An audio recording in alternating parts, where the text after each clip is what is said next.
আপনি কি বাংলাদেশ থেকে নিরাপদে ও স্বাচ্ছন্দ্যে হজ পালনে আগ্রহী? প্রবাসী বাংলাদেশীদের জন্য সোমা ইন্টারন্যাশনাল সার্ভিসেস সাশ্রয়ী মূল্যে ও মানসম্পন্ন সেবার অঙ্গীকার নিয়ে হজ পালনের সুব্যবস্থা করেছে।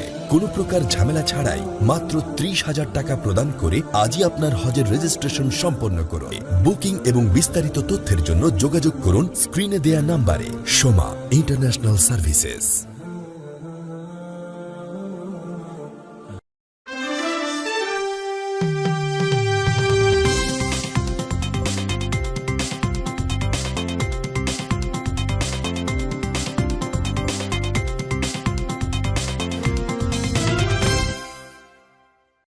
আসসালামু আলাইকুম।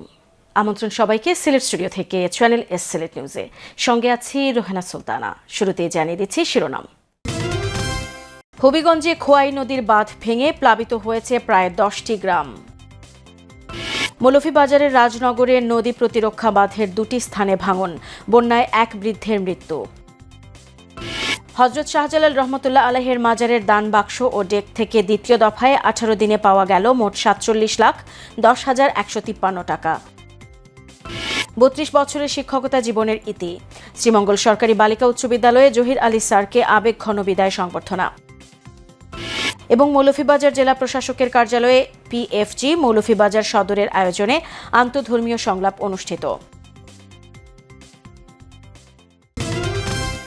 শুনছিলেন শিরোনাম, এবারে বিস্তারিত।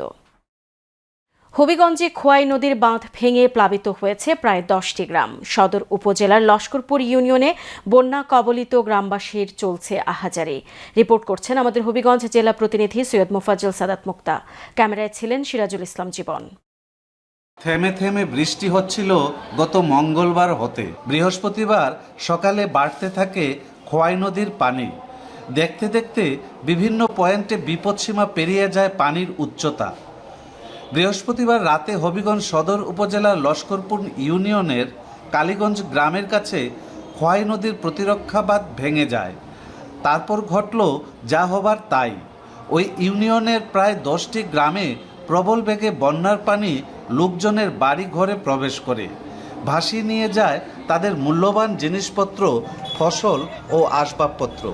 গবাদি পশু নিয়ে বিপাকে পড়ে বানভাসী মানুষ। যে যেভাবে পারে আত্মীয় স্বজন বাঁধের পার ও উঁচু জায়গায় গিয়ে আশ্রয় নেয়।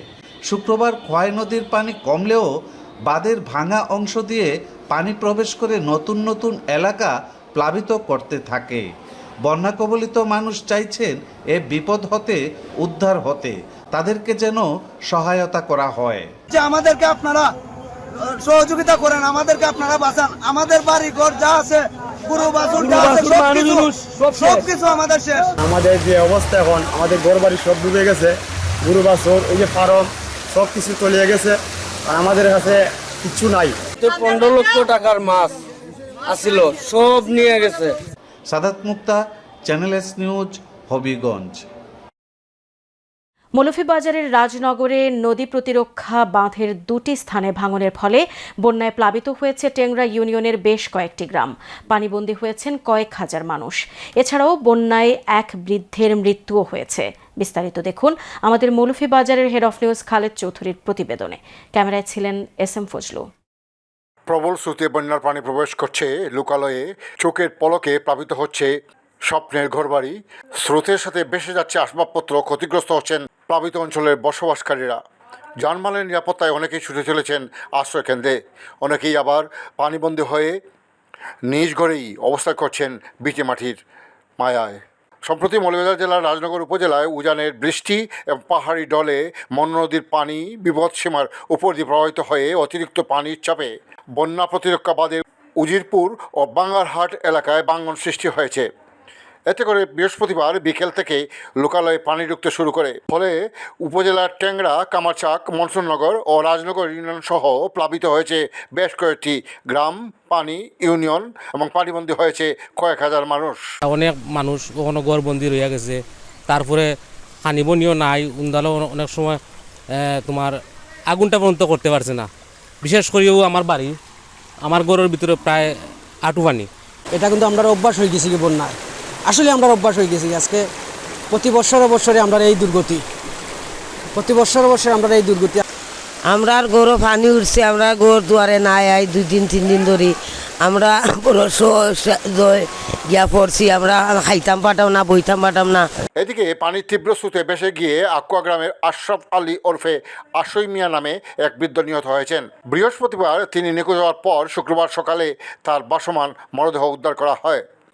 পরিস্থিতি মোকাবেলায় আশ্রয়কেন্দ্র খোলা, ত্রাণ বিতরণ ও ক্ষতিগ্রস্ত এলাকা সার্বক্ষণিক পরিদর্শন করছেন স্থানীয় প্রশাসন। ক্ষতিগ্রস্ত মানুষের সহায়তায় ইতিমধ্যেই চাল, নগদ আর্থিক সহায়তা এবং শুকনো খাওয়ার বরাদ্দ দেওয়া হয়েছে। জেলা প্রশাসক তৌহিদুজ্জামান পাবেল বলেন, তো তাৎক্ষণিকভাবে আমরা এখানে যারা ক্ষতিগ্রস্ত হয়েছে তাদেরকে বিভিন্ন আশ্রয় কেন্দ্র থেকে জায়গায় তাদেরকে স্থানান্তর করা হয়েছে এবং তাদের সার্বিক সহযোগিতার জন্য তাৎক্ষণিকভাবে শুকনো খাবারের প্যাকেট এবং চাল এবং নগদ টাকা তাদেরকে প্রদান করা হচ্ছে। Khaled Chowdhury, channel C news, Moulvibazar. মাত্র 18 দিনের ব্যবধানে সিলেটে জেলা প্রশাসক পদে 4 জনকে পদায়ন করা হয়েছে। সবশেষে 9 জুলাই সিলেটের নতুন জেলা প্রশাসক ডিসি হিসেবে তথ্য ও যোগাযোগ প্রযুক্তি বিভাগের উপসচিব আব্দুল্লাহ আল মামুনকে নিয়োগ দেওয়া হয়েছে। এর আগে গত 28 জুন কুমিল্লার ডিসি মোহাম্মদ রেজা হাসানকে সিলেটের ডিসি নিয়োগ দেওয়া হয়েছিল। সিলেটে যাওয়ার উদ্দেশ্যে ঢাকা বিমানবন্দরে পৌঁছেও শেষ মুহূর্তে জনপ্রশাসন মন্ত্রণালয়ের নির্দেশে ফিরে যেতে হয় রেজা হাসানকে। পদায়ন হওয়ার 10 দিনেও তিনি সিলেটে যোগদান করতে পারেননি।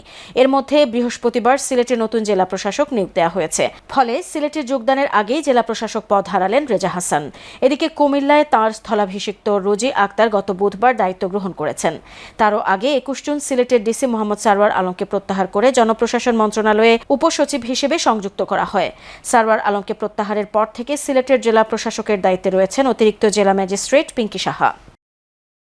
শ্রীমঙ্গল কলেজ রোড এলাকায় অবস্থিত পৌরসভার ময়লার ভাগার অন্যত্র স্থানান্তরের দাবিতে দীর্ঘদিন ধরে স্থানীয় এলাকাবাসী ও শিক্ষার্থীরা তীব্র প্রতিবাদ ও মানববন্ধন করে আসছেন। এ অবস্থায় পৌরসভা শ্রীমঙ্গল হাইল হাওর পাড়ে জেটি রোডে জমি কিনে কার্যক্রম শুরু করতে গেলে ওই এলাকার বাসিন্দারা তাতে বাধা দেন। এতে বিগত 5-6 বছর ধরে এই কার্যক্রম বন্ধ থাকে। এই অবস্থায় এই ময়লার ভাগার অপসারণের বিষয়ে স্থানীয় সংসদ সদস্য মোহাম্মদ মুজিবুর রহমান চৌধুরী এলাকাবাসী, জনপ্রতিনিধি, উপজেলা ও পৌর প্রশাসন এবং রাজনৈতিক নেতৃবৃন্দকে নিয়ে বৈঠক করেন। সম্প্রতি শ্রীমঙ্গল ইউসুফপুর এলাকায় শ্রীমঙ্গল আবাসিক বালিকা বিদ্যালয়ে আয়োজিত এই বৈঠকে স্থানীয় সংসদ সদস্য বলেন, সরকারিভাবে একটি বড় বরাদ্দ পাওয়া যাবে। এ লক্ষ্যে যেখানে পৌরসভা কর্তৃক ময়লার ডাম্পিং স্টেশন তৈরি করার জন্য জমি নেওয়া হয়েছে সেখানে স্থাপনের জন্য সকলের মতামত চান তিনি। এ সময় পৌরসভা থেকে বলা হয়, এটি হবে আধুনিক ডাম্পিং স্টেশন, যেখানে ময়লা থেকে তৈরি করা হবে সার এবং ময়লা পরিবহন করা হবে ঢাকনাযুক্ত গাড়িতে। ওই জায়গায় এমনভাবে কাজ করা হবে যাতে দুর্গন্ধ থাকবে না। সভায় উপস্থিত ছিলেন শ্রীমঙ্গল উপজেলা নির্বাহী অফিসার মোহাম্মদ জিয়াউর রহমান, পৌরসভার নির্বাহী প্রকৌশলী মোহাম্মদ জহিরুল ইসলাম, প্রফেসর অসিত পাল ও স্থানীয় মুরব্বী আসাদ মিয়া। সিলেট নিউজে নিয়ে নিচ্ছি ছোট্ট একটা বিরতি। আমাদের সঙ্গেই থাকুন। ফিরে এসে অন্যান্য খবরের সাথে আরও যা থাকছে। 32 বছরের শিক্ষকতা জীবনের ইতি। শ্রীমঙ্গল সরকারি বালিকা উচ্চ বিদ্যালয়ে জহির আলী স্যারকে আবেগঘন বিদায় সংবর্ধনা। এবং মৌলভীবাজার জেলা প্রশাসকের কার্যালয়ে পিএফজি মৌলভীবাজার সদরের আয়োজনে আন্তঃধর্মীয় সংলাপ অনুষ্ঠিত।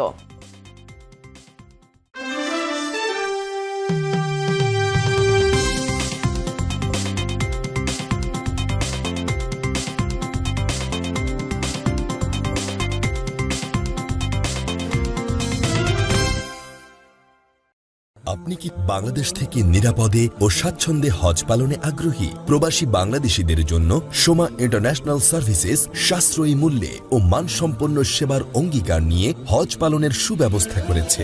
কোনো প্রকার ঝামেলা ছাড়াই মাত্র 30,000 টাকা প্রদান করে আজই আপনার হজের রেজিস্ট্রেশন সম্পন্ন করুন।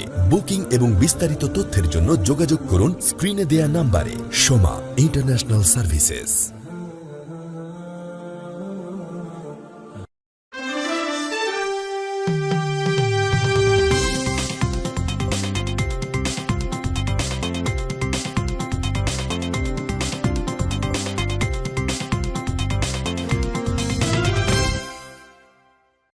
স্বাগত আরেকবার সিলেট স্টুডিও থেকে চ্যানেল এস সিলেট নিউজে।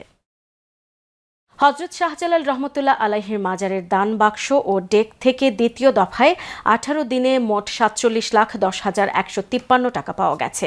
সিলেট সিটি কর্পোরেশনের প্রশাসক ও মাজার ব্যবস্থাপনা কমিটির অন্যতম সদস্য আব্দুল কাইয়ুম চৌধুরী এই দানের টাকার হিসাব ঘোষণা করেন। এছাড়াও গরু 1টি, ছাগল 65টি সহ স্বর্ণালংকার ও বিদেশি মুদ্রা পাওয়া যায়। শামীম হোসেনের ক্যামেরায় বিস্তারিত দেখুন মইনুদ্দিন মঞ্জুর রিপোর্টে। শনিবার সকাল 11টার দিকে দরগা মসজিদের বারান্দায় জেলা প্রশাসনের তত্ত্বাবধানে এবং আইনশৃঙ্খলা বাহিনীর উপস্থিতিতে ডেগ ও নতুন দান বাক্সগুলো থেকে 4 বস্তা টাকা বের করে গণনা শুরু হয়। শাহজালাল রহমতুল্লাহের মাজার মাদ্রাসার শিক্ষার্থীরা এই টাকা গণনা কার্যক্রমে অংশ নেন। প্রায় 7 ঘন্টা একটানা গণনার পর সন্ধ্যায় সিলেট সিটি কর্পোরেশনের প্রশাসক ও মাজার ব্যবস্থাপনা কমিটির অন্যতম সদস্য আব্দুল কাইয়ুম চৌধুরী আনুষ্ঠানিকভাবে এই গণনার ফলাফল ঘোষণা করেন। এই 18 দিনে আমরা নগদ অর্থ পেয়েছি 47,10,153। আমি রিপিট করছি, 40,10,153 টাকা আমরা বাংলাদেশি মুদ্রায়, যেটা আমরা দান বাক্সে পেয়েছি। দান বাক্সে নগদ বাংলাদেশি টাকার পাশাপাশি সোনা, রূপা, গবাদি পশু এবং বিশ্বের আরও 12টি ভিন্ন দেশের মুদ্রা পাওয়ার কথা জানান সিলেট সিটি কর্পোরেশনের প্রশাসক আব্দুল কাইয়ুম চৌধুরী। আমরা কিছু বিদেশি টাকাও দান বাক্সে পেয়েছি, তার মধ্যে সৌদি রিয়েল 135, তারপরে ইউএস ডলার 20 ডলার, ভারতীয় রুপি 2532, কাতারি দেহরাম 22, মালয়েশিয়ান রিঙ্গিত 6, হংকংয়ের ডলার 20, ইউরোপিয়ান ইউনিয়নের ইউরো 20, ওমানি দিনার 1 দিনার 450 পয়সা এবং আমিরাতের দেহরাম 5420 অর্থাৎ 5420 এবং ইন্দোনেশিয়া রুপিয়া পেয়েছি 4000, পাকিস্তানি রুপি পেয়েছি 60 এবং সিঙ্গাপুরি ডলার পেয়েছি 10। স্বর্ণ পেয়েছি 9 গ্রাম, স্বর্ণ সাদৃশ্য বস্তু পেয়েছি 10 গ্রাম, রূপা পেয়েছি 39.4 গ্রাম। সর্বশেষ গণনার দিন থেকে আজ পর্যন্ত আমরা এই দানের গরু এসেছে একটা, এই গরুটি লঙ্গরখানায় সিটি রান্না করে বিতরণ করা হয়েছে। ছাগল পাওয়া গেছে 65টা। মাজার ব্যবস্থাপনা কমিটির অন্যতম সদস্য ও সিলেট উন্নয়ন কর্তৃপক্ষের চেয়ারম্যান রেজাউল হাসান কয়েসলুতি জানান, প্রকাশ্যে যাতে সবসময় গণনা করা হয় তারা সেই সিস্টেম তৈরি করে দিবেন। ডেফিনেটলি এটি তো আমাদের কাজ না, আমরা এসেছি একটা নির্ধারিত সময়ের মধ্যে এটিকে একটি প্রক্রিয়ার মধ্যে ফেলে এটা হ্যান্ডওভার করা। এই টাকাগুলো প্রকাশ্যেই গণনা করা হবে এবং সেই গণনার মধ্য দিয়ে জাতি জানতে পারবে যে এখানে কত টাকা হয়েছে বা কত টাকা লোকজন দান করেছেন এবং সেই টাকাগুলো কিভাবে বন্টন হচ্ছে। এদিকে মাজারের মোতোয়াল্লি ফতেউল্লাহ আল আমান জানান, তারা সবকিছুই স্বচ্ছতার সাথে করে আসছেন, প্রয়োজনে তারা হাইকোর্টে যাবেন। ভবিষ্যতে যদি এরকম চলে হয়তো আমরা যেতে পারি হাইকোর্টে। সরকারকে বলা আছে যে আমরাও স্বচ্ছতার বিপক্ষে না, ওনারা আসুক, ওনারা দেখুক আমরা কিভাবে খাচ্ছি, কিভাবে এটা ব্যবহার করতেছি, কোথায় দান করতেছি, কি করতেছি না, আমরা শুধুই একাই আমরা খেয়ে ফেলতেছি, এইটা তো এমন না। ওনারা আসুক, দেখুক, আমি তো ওয়েলকাম জানাচ্ছি সবাইকে আসার জন্য। এর আগে গত 22 জুন তৎকালীন জেলা প্রশাসক সারোয়ার আলমের নির্দেশে প্রথমবারের মতো শাহজালাল রহমতুল্লাহের মাজারের দান বাক্স খোলা হয়েছিল। সেই সময় প্রায় 4 দিনে 17,65,549 টাকা জমা হয়। Moinuddin Monju, channel S news, Sylhet. দীর্ঘ 32 বছরের বর্ণাঢ্য শিক্ষকতা জীবন শেষে অবসরে গেলেন শ্রীমঙ্গল সরকারি বালিকা উচ্চ বিদ্যালয়ের ভারপ্রাপ্ত প্রধান শিক্ষক মোহাম্মদ জহির আলী। তাঁর কর্মময় জীবনের অবদানকে শ্রদ্ধা ভরে স্মরণ করে বিদ্যালয়ের পক্ষ থেকে আয়োজন করা হয় এক আবেগঘন বিদায় সংবর্ধনা। বিদ্যালয়ের মিলনায়তনে অনুষ্ঠিত এই অনুষ্ঠানে শিক্ষক, শিক্ষার্থী, অভিভাবক এবং এলাকার গণ্যমান্য ব্যক্তিরা উপস্থিত ছিলেন। অনুষ্ঠানে সভাপতিত্ব করেন বিদ্যালয়ের নবদায়িত্বপ্রাপ্ত ভারপ্রাপ্ত প্রধান শিক্ষক মোহাম্মদ কামাল উদ্দিন। অনুষ্ঠানে প্রধান অতিথি হিসেবে উপস্থিত ছিলেন মৌলভীবাজার জেলা শিক্ষা অফিসার মোহাম্মদ ফজলুর রহমান। তিনি তার বক্তব্যে বলেন, একজন আদর্শ শিক্ষক শুধু পাঠদান করেন না, তিনি শিক্ষার্থীদের জীবনের পথ প্রদর্শক হন। মোহাম্মদ জহির আলী তাঁর দীর্ঘ কর্মজীবনে সততা, নিষ্ঠা ও মানবিক মূল্যবোধের মাধ্যমে অসংখ্য শিক্ষার্থীর জীবন আলোকিত করেছেন। তার অবদান বিদ্যালয় ও শিক্ষাঙ্গনে দীর্ঘদিন স্মরণীয় হয়ে থাকবে। অনুষ্ঠানে বক্তারা জহির আলীর শিক্ষা বিস্তার, শৃঙ্খলা প্রতিষ্ঠা এবং শিক্ষার্থীদের মানবিক গুণাবলী বিকাশে তাঁর অনন্য অবদানের কথা তুলে ধরেন। তাঁকে ফুলেল শুভেচ্ছা, সম্মাননা ক্রেস্ট ও স্মারক উপহার প্রদান করা হয়। মৌলভীবাজার জেলা প্রশাসকের কার্যালয়ে পিএফজি মৌলভীবাজার সদরের আয়োজনে আন্তঃধর্মীয় সংলাপ অনুষ্ঠিত হয়েছে। বিস্তারিত জানাচ্ছেন আমাদের মৌলভীবাজারের head of news Khaled Chowdhury. ক্যামেরায় ছিলেন অশ্বিনী সিনহা। মৌলভীবাজার জেলা প্রশাসকের কার্যালয়ে পিএফজি মৌলভীবাজার সদরের আয়োজনে আন্তঃধর্মীয় সংলাপ অনুষ্ঠিত হয়েছে। আমাদের যে কার্যক্রম, যে এমআইএস প্রকল্প, সেই কার্যক্রমের লক্ষ্য উদ্দেশ্য হল বাংলাদেশের রাজনৈতিক, ধর্মীয়, জাতিগত সহিংসতার ঘটনা চিহ্নিত, প্রতিরোধ ও প্রশমিত করার মধ্য দিয়ে রাজনৈতিক সহনশীলতা বৃদ্ধি এবং সকলের মধ্যে সম্প্রীতি পুনরুদ্ধার করা। উক্ত অনুষ্ঠানে পিএফজির আন্তঃধর্মীয় উপকমিটির আহ্বায়ক এম মহিবুর রহমানের সঞ্চালনায় সভাপতিত্ব করেন পিএফজি মৌলভীবাজারের কোঅর্ডিনেটর খালেদ চৌধুরী। প্রধান অতিথি হিসেবে উপস্থিত ছিলেন মৌলভীবাজার জেলা প্রশাসক তৌহিদুজ্জামান পাবেল। এছাড়াও উপস্থিত ছিলেন প্রেস ক্লাবের সভাপতি বক্সি ইকবাল আহমদ, বিএনএসপি চক্ষু হাসপাতালের সাধারণ সম্পাদক doctor Sadiq Ahmed, advocate Sunil Das, advocate Shantipada Ghosh, puja উদ্বোধন কমিটির সভাপতি আশুরঞ্জন, মৌলভীবাজার ইমাম সমিতির সভাপতি মৌলানা শামসুল ইসলাম, বিভিন্ন ধরনের সামাজিক ও ধর্মীয় নেতৃবৃন্দ, সুশীল সমাজের প্রতিনিধি, সাংবাদিক সহ পিএফজির উপদেষ্টা, অ্যাম্বাসেডর, নির্বাহী সদস্য সহ ওয়েব এবং ওয়াইএফজির সভাপতি এবং অন্যান্য বিশিষ্টজনরা। অনুষ্ঠানের শেষাংশে সুজন সভাপতি ও বিশিষ্ট সমাজসেবক ডাক্তার সাদিক আহমদ অনুষ্ঠানের ঘোষণাপত্র পাঠ করেন। এই আয়োজনটাই আসলেই মনে করি যে সম্প্রীতি, আমাদের মধ্যে যে ভালোবাসা, সেই বন্ধনটা আরো এগিয়ে নিয়ে গেছে। আন্তঃধর্মীয় সংলাপের এই অনুষ্ঠানে বক্তারা উগ্রবাদ ও জঙ্গিবাদ নিরসনে সামাজিক ভূমিকা এবং সম্প্রীতি বজায় রাখার উপর গুরুত্ব দিয়ে বক্তব্য রাখেন। আমরা প্রত্যেকটা মানুষ, আমরা এখানে যারা বাংলাদেশে আছি, বাংলাদেশি, সে যে এখানে জন্মগ্রহণ করুক, শ্রেণী বৈষম্য এক সময় ছিল, কিন্তু এই শতাব্দীতে এসে শ্রেণী বৈষম্য আসলে চলে না। প্রত্যেকটা মানুষ তার একটা জন্মগত অধিকার আছে, তার সাংবিধানিক অধিকার আছে। ভূমিকা অনন্যভাবে মনে হয় কাজ করছে, যে কোনো কাজে অবশ্যই এই ধরনের সমাজ গঠনমূলক কাজে পিএফজি তৎপর থাকবে। কোনো অন্য ধর্মাবলম্বী মানুষকে পুরো গালি দিবে না। যখনই দোয়াজমত যখন বিপন্ন হয়, মানবতাবোধ মানুষ যখন হারিয়ে ফেলে, তখনই মহাপুরুষরা যুগে যুগে আবির্ভূত হয়। ডেস্টিনেশন ক্রিয়েটারে হাবি ধরা দেখবো আপনি যখন যে বুঝলেন মনে করবো আমরা হই আল্লাহ, তারা হই ভগবান, whatever definition they put. Khaled Chowdhury, channel news, Moulvibazar.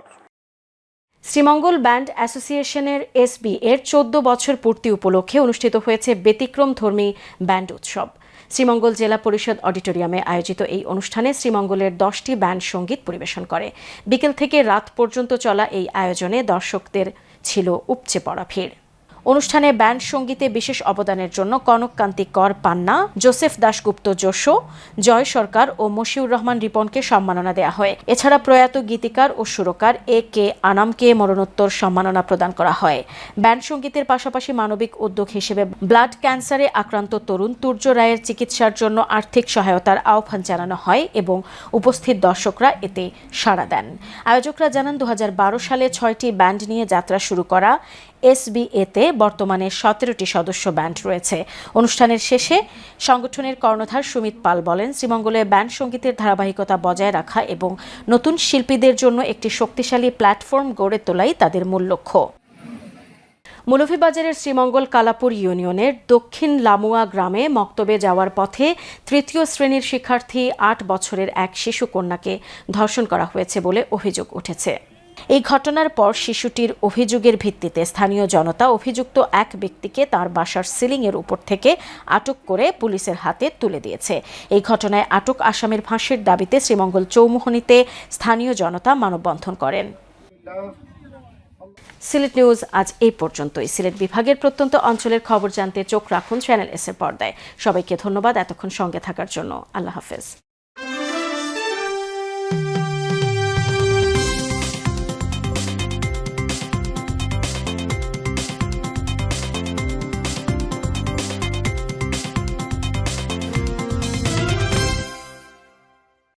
আপনি কি বাংলাদেশ থেকে নিরাপদে ও স্বাচ্ছন্দ্যে হজ পালনে আগ্রহী? প্রবাসী বাংলাদেশীদের জন্য সোমা ইন্টারন্যাশনাল সার্ভিসেস সাশ্রয়ী মূল্যে ও মানসম্পন্ন সেবার অঙ্গীকার নিয়ে হজ পালনের সুব্যবস্থা করেছে। কোনো প্রকার ঝামেলা ছাড়াই মাত্র 30,000 টাকা প্রদান করে আজই আপনার হজের রেজিস্ট্রেশন সম্পন্ন করুন।